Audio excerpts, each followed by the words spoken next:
Anggota Komisi 1 DPRD Bali, Nyoman Tirtawan, mendatangi Polda Bali. Kedatangan politisi Nasdem ini bertujuan menanyakan kelanjutan laporannya atas dugaan beroperasi jaringan mafia Tiongkok yang merugikan nama baik Bali.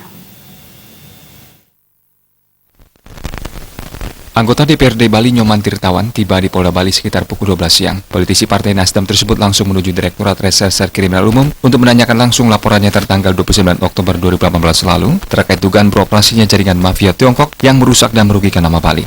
Nyoman Tirtawan yang mengenakan busana adat Bali ini diterima langsung oleh jajaran Reserse Polda Bali. Menurut keterangan pihak Reserse, laporannya kini tengah ditindaklanjuti oleh pihak Polda Bali. Nyoman Tirtawan menginginkan laporannya segera ditindaklanjuti serta memanggil pihak-pihak yang terkait.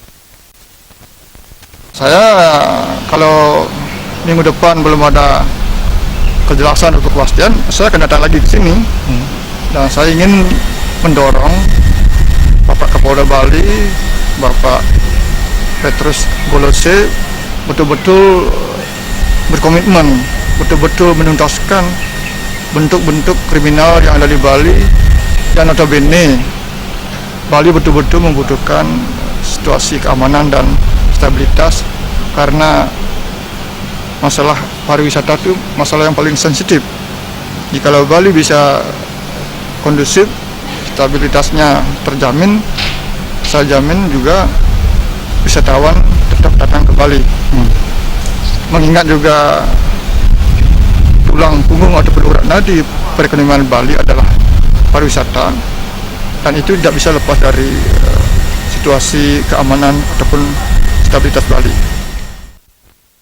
Selain jaringan mafia Tiongkok, Nyoman Tirtawan melaporkan pihak BTB yang dianggap melindungi aktivitas para mafia Tiongkok dengan membuat kesepakatan bersama. Laporan tersebut tercatat dengan nomor 01 LAPDU-X-2018 pada 29 Oktober 2018. Surat ditujukan ke Kapolda Bali, Irjen Pol Dr. Petrus Renal Golose. Laporannya adalah dugaan tindak pidana di wilayah Bali.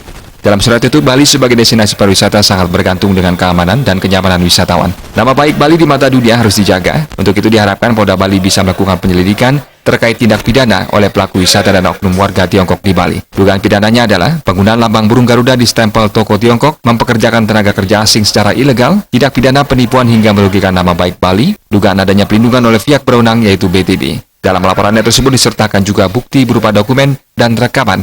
Dokumen yang dimaksud adalah kesepakatan yang dilakukan BTB dan mafia Tiongkok dan dokumen bukti stempel burung Garuda dan lainnya. Dan saya menginginkan proses daripada dugaan penggunaan simbol burung Garuda yang digunakan oleh toko-toko Cina itu, saya ingin itu juga harus diproses karena bentuk daripada abuse of simbol, penyalahgunaan simbol. Kedua juga adanya dugaan banyak toko-toko yang tidak berizin tapi beroperasi. Tiga, kuat dugaan banyak sekali TKA ilegal di mana betul-betul sudah menggunakan praktik-praktik merusak citra Bali, karena di mana semua orang-orang Cina yang datang ke Bali digiring masuk ke 28 toko jaringan. Dan di sana bahkan lucunya terpampang foto Pak Presiden Jokowi. Nyoman Tirtawan mengatakan pihak Polda Bali tidak memiliki alasan untuk mendiamkan kasus ini. Laporan ini segera diproses terkait permainan-permainan dalam jaringan mafia Tiongkok ini. Suparyana, Bali TV.